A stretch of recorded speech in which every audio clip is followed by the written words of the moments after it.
Hi everyone, कैसे हैं आप सब लोग। तो क्रेडिट बेस्ड ट्रेडिंग करना या उधार पे सामान खरीदना और बेचना देश दुनिया की सभी मार्केट्स का हमेशा से ही एक बहुत इंटीग्रल पार्ट रहा है। जहां उधार देने वाला इंटरेस्ट रेट्स की उम्मीद में या ज़्यादा प्रॉफिट कमाने की उम्मीद में अपना सामान उधार पे देना लोगों को प्रेफर करता है, वही सामान उधार पे लेने वाला अपने कैश फ्लो को मेंटेन करने या ऑलरेडी अवेलेबल कैश को किसी और काम में यूटिलाइज करने की वजह से सामान उधार में लेना प्रेफर करता है। तो इससे हमें ये समझ में आता है कि क्रेडिट बेस्ड ट्रेडिंग कहीं ना कहीं दोनों पार्टीज़ के लिए ही फ़ायदे का सौदा है। प्रॉब्लम लेकिन तब आती है जब या तो ये क्रेडिट चुकाने का जो टाइम पीरियड है वो बढ़ता चले जाए या फिर हमारा क्लाइंट हमें पे बैक करने में ही फेल हो जाए। उस केस में सबसे ज़्यादा जो टिपिकल हिट लगती है वो उस ट्रेडर को लगती है जिसने अपना सामान उधार में किसी को दिया है और अपना पैसा उस सामान को प्रोक्योर करने में लगा रखा है।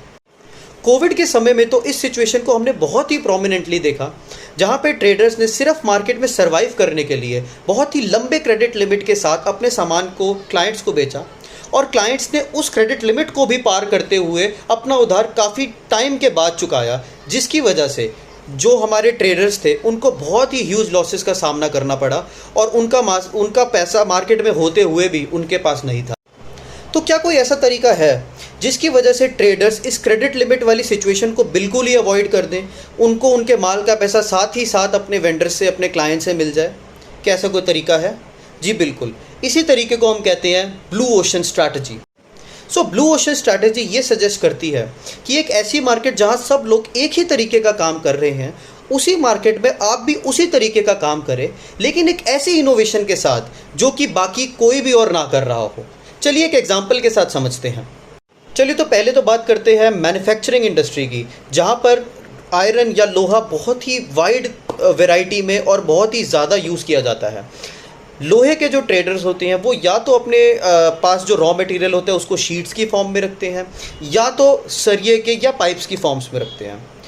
इन्हीं रॉ मटेरियल को जब वो इंडस्ट्रियलिस्ट को बेचते हैं तो उनको उस पर वेरियस प्रोसेसेस का काम करना पड़ता है उसको अपने प्रोडक्ट के हिसाब से यूज़ करने के लिए। इसी प्रोसेसिंग को पूरा करने की वजह से क्लाइंट्स को काफ़ी हैवी एक्सपेंडिचर बेयर करना पड़ता है। अगर आप अपने क्लाइंट के रिक्वायरमेंट को पहले से ही समझ लें और उन्हीं डायमेंशन के हिसाब से अपने रॉ मटेरियल को कट करके उन्हें सप्लाई करें तो दो बातें बहुत ही अच्छी हो जाएंगी। एक तो आप अपने क्लाइंट का एक बहुत ही मेजर एक्सपेंस सेव कर लेंगे, दूसरा क्लाइंट उसी एक्सपेंस को सेव करने के लिए या उस लालच में आपसे सामान खरीदने के लिए मजबूर हो जाएगा।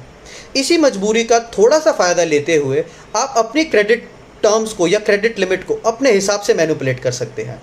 है ना एक इंटरेस्टिंग फैक्ट। एक ऐसे ही प्रूवन केस की बात करते हैं जहां ज़ोमैटो आज से 7-8 साल पहले ही एक बहुत बड़ा ब्रांड बन चुका था, लेकिन उस टाइम तक ज़ोमैटो फूड डिलीवरी के बिजनेस में नहीं था। इसी बात को देखते हुए स्विगी के जो ओनर्स हैं उन्होंने एक प्रॉब्लम को आइडेंटिफाई किया, सिमिलर टर्म्स को फॉलो करते हुए अपनी एक ऐप स्विगी निकाली जहां पे उन्होंने फूड डिलीवरी का ऑप्शन भी ऐड ऑन कर दिया।